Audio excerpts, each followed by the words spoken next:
Retired Army Officer Theodore Hayes is being interviewed for the position of Navy Secretary. The topic is about women having fewer roles in the Navy. Hayes tries to explain why, but Senator Lillian DeHaven from Texas interrupts him. She says the Navy has treated women poorly in the past. To support her point, she shares a secret report called the Lark Report. It contains statements from Navy officials showing they think women are less capable and includes sexist comments. After this, the Navy has a private meeting with DeHaven. She meets with officials from the Department of Defense, DoD, in her office. These officials don't want women in the Navy and suggest a plan to stop her. They say a woman can join the Navy if she passes one of their training programs. DeHaven realizes this is a trap. The DoD will choose the hardest program to make the woman fail and prove their point.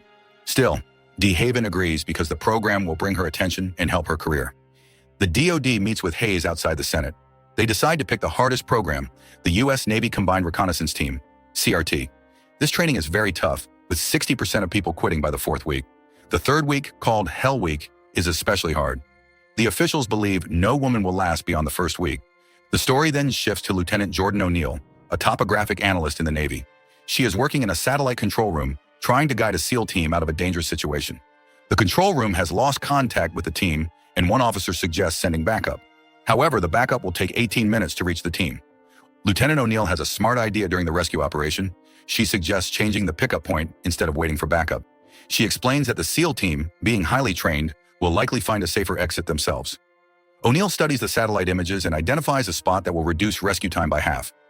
Her plan is approved, and after 9 minutes, the SEAL team contacts the control room from the exact location O'Neill chose. The team is rescued and a big disaster is avoided. Meanwhile, Senator DeHaven looks for a female candidate for the Navy's tough CRT program. She rejects a triathlete for being too thin and a powerlifter for looking too masculine. DeHaven wants someone who looks like a traditional woman to prove that any woman, not just physically strong ones, can succeed in the Navy. She finds Lieutenant Jordan O'Neill, who is not only an Olympic triathlon contender, but also very smart. O'Neill also looks traditionally feminine, which fits DeHaven's plan. After her busy day, O'Neill spends time with her fiancé, Lieutenant Commander Royce Harper, who works as a Navy operational officer. He praises her for her rescue idea, but warns her not to get too involved in such situations because she is an intelligence officer, not a soldier. Suddenly, O'Neill gets a call asking her to meet Senator DeHaven in her office. In the meeting, DeHaven gives O'Neill the details about the CRT program. She explains that if O'Neill completes the training, it will open doors for women to join the Navy. If she succeeds, she could be sent on active missions for a long time, which means Royce will have to wait for her. O'Neill feels hurt by Royce's doubts. She thinks he doesn't believe in her abilities or their relationship. This makes her even more determined to prove him and everyone else wrong. She decides to join the CRT program. A few days later, O'Neill arrives at the training center. The commanding officer gives her a private room, away from the dorm where all the male trainees sleep.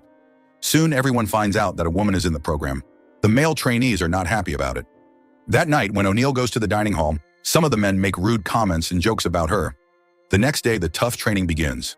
The commanding officer warns everyone that most of them will not last until the third week. He introduces their main trainer, Command Master Chief John Ergale, who is strict and scary. John doesn't seem to care that O'Neill is a woman. While checking their uniforms, he reads a poem, Self-Pity, by D.H. Lawrence, telling them not to feel sorry for themselves. The first lesson teaches them how to carry heavy military boats and quickly get off them. The rest of the training is very hard and pushes their physical limits. Throughout the exercises, John tells the trainees they can quit if they want to avoid more pain. There is a bell in the training yard, and anyone who wants to leave must ring it 3 times. O'Neill gets the same treatment as everyone else, but still hears sexist comments from the men. At night, things get worse. The trainees are given only 4 minutes to eat dinner. They rush to get food, but just as they start eating, the trainers yell at them to return to the training yard. They must throw their food in the trash and continue training on empty stomachs. This harsh routine continues the next day. The trainees endure freezing water, followed by medical checks, and are later allowed to eat the food they had thrown away earlier. O'Neill secretly hides a piece of bread in her pocket and eats the cold food quickly. After dinner, John gives them another challenge. They must write an essay about why they want to join the U.S. Navy. However, this is not as easy as it seems. While the tired and hungry trainees write, John plays relaxing opera music to make them fall asleep. Anyone who falls asleep will be kicked out of the program.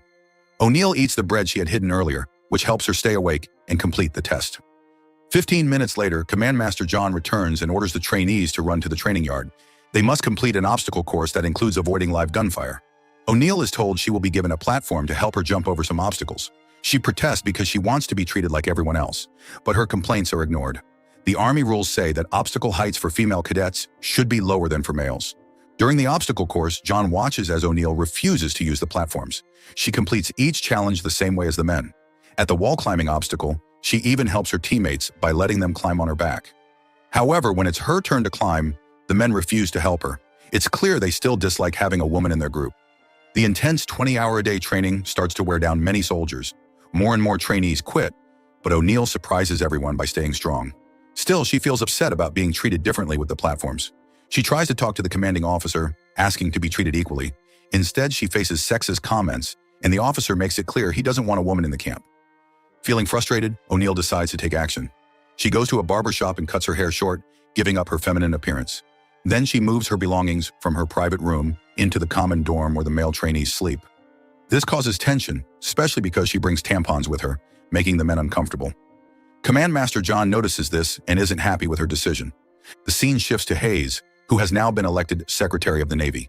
He and other Department of Defense officials are unhappy to hear that O'Neill has lasted 3 weeks in the program. Even though the experiment is supposed to be secret, O'Neill's success has reached the news.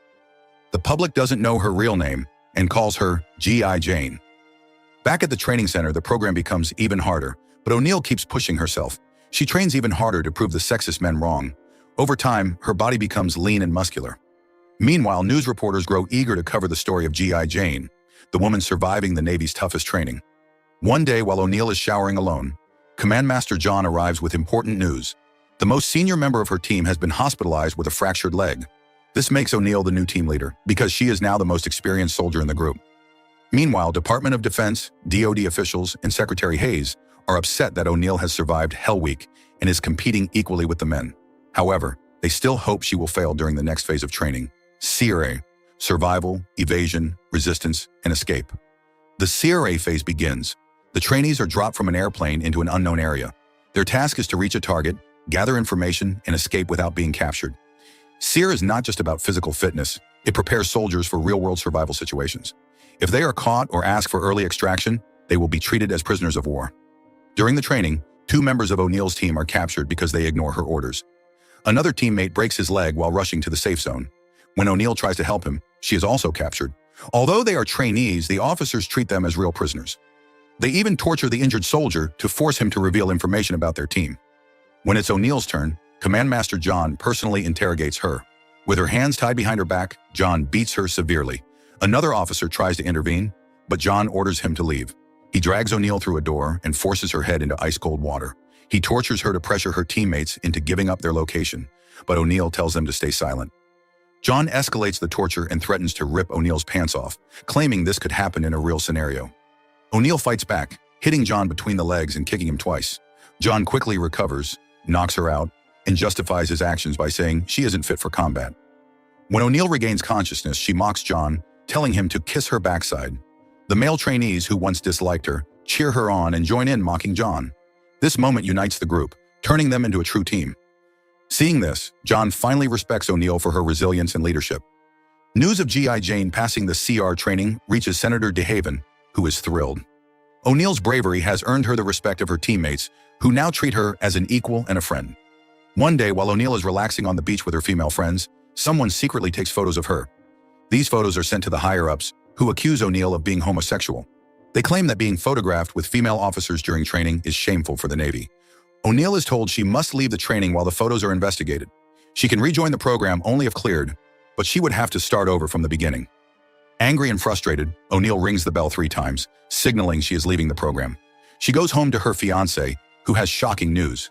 He shows her proof that the photos were sent from Senator DeHaven's office, the same person who had supported her. It turns out the senator only used O'Neill to promote her political career. DeHaven wanted O'Neill to succeed just enough to scare male leaders, but not fully complete the program. She then used O'Neill as leverage with the Navy to stop military base closures in Texas. When O'Neill confronts DeHaven, the senator first denies knowing anything. Later, she admits to using O'Neill for political gain. O'Neill threatens to expose her to the press for exploiting a woman for personal benefit. This forces DeHaven to back down, and O'Neill returns to training, where her teammates warmly welcome her back. The final phase of training is about to begin when an emergency arises. A satellite powered by dangerous plutonium has crashed in the Libyan desert. A team of U.S. Army Rangers was sent to recover it, but needs help. The CRT trainees are sent to assist them. During the mission, O'Neill is nearly spotted by a Libyan soldier. To protect her, Command Master John shoots the soldier, which alerts the Libyan patrol to the U.S. team's presence. A confrontation breaks out, and John gets separated from the team. O'Neill studies the map and realizes John is taking the wrong route to regroup. He is in serious danger. O'Neill takes charge and shows strong leadership and strategy skills. She leads her team to rescue the injured Command Master John, pulling him out of a dangerous area with teammate McCool. Backup helicopters arrive, and with their help, the mission is a success. Everyone who participated is accepted into the CRT. In the final scene, Command Master John thanks O'Neill for saving him. He gives her his Navy Cross medal and a book of poetry containing the poem Self-Pity by D.H. Lawrence, recognizing her incredible accomplishment and bravery.